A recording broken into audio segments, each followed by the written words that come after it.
ಮಾಗಡಿ ಪೊಲೀಸರಿಂದ ಇಬ್ಬರು ಸರಗಳ್ಳರ ಬಂಧನ. ಸುಮಾರು 7,80,000 ರೂಪಾಯಿಯ ಮೌಲ್ಯದ ಚಿನ್ನದ ಸರ ಹಾಗೂ ಬೈಕ್ಗಳ ವಶ. ಆಗಸ್ಟ್ ತಿಂಗಳ 21ನೇ ತಾರೀಕು ಮಾಗಡಿ ತಾಲೂಕಿನ ಬಾಳೇನಹಳ್ಳಿ ಗ್ರಾಮದ ಮಹಿಳೆಯೊಬ್ಬರು ಮಾಗಡಿ ಟೌನ್ನಲ್ಲಿ ನಡೆದುಕೊಂಡು ಬರುವಾಗ ಬೈಕ್ನಲ್ಲಿ ಬಂದ ಇಬ್ಬರು ವ್ಯಕ್ತಿಗಳು ಅವರ ಕತ್ತಿನಲ್ಲಿದ್ದ 60 ಗ್ರಾಂ ಚಿನ್ನದ ಮಾಂಗಲ್ಯ ಸರವನ್ನು ಕಿತ್ತುಕೊಂಡು ಹೋಗಿದ್ದು, ಇದರ ಬಗ್ಗೆ ಮಾಗಡಿ ಪೊಲೀಸ್ ಠಾಣೆಯಲ್ಲಿ ಪ್ರಕರಣ ದಾಖಲಾಗಿರುತ್ತದೆ. ಬಾಳೇನಹಳ್ಳಿ. ನನ್ನ ಹೆಸರು ಗಂಗಮ್ಮ. ನಾನು ಬಾಡಿ ಬಸ್ ಸ್ಟ್ಯಾಂಡಿಂದ ಸರಸ್ವತಿ ಸ್ಕೂಲ್ ನೇರದಲ್ಲಿ ಹೋಗ್ತಾ ಇದ್ದೆ BJSಗೆ ಹೋಗೋಕ್ಕೆ ಅಂತ. ಕಳ್ಳರು ಬಂದು ನಂದು 2 ಸರನ್ನ ಕಿತ್ಕೊಂಡು ಹೊರಟೋದ್ರು. ನಾನು ಹೋಗಿ ಮಾಗಡಿ ಪೊಲೀಸ್ ಸ್ಟೇಷನ್ಗೆ ಕಂಪ್ಲೇಂಟ್ ಕೊಟ್ಟೆ.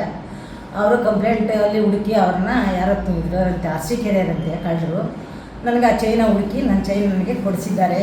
ಇದೇ ನಮ್ಮ ಮಾಂಗಲ್ಯ ಸರ ನಮ್ಮ ಹುಡುಕಿ ಕೊಟ್ಟಿದ್ದಾರೆ ಮಾಗಡಿ ಪೊಲೀಸ್ ಸ್ಟೇಷನಲ್ಲಿ. ಅವ್ರಿಗೆ ಧನ್ಯವಾದಗಳು.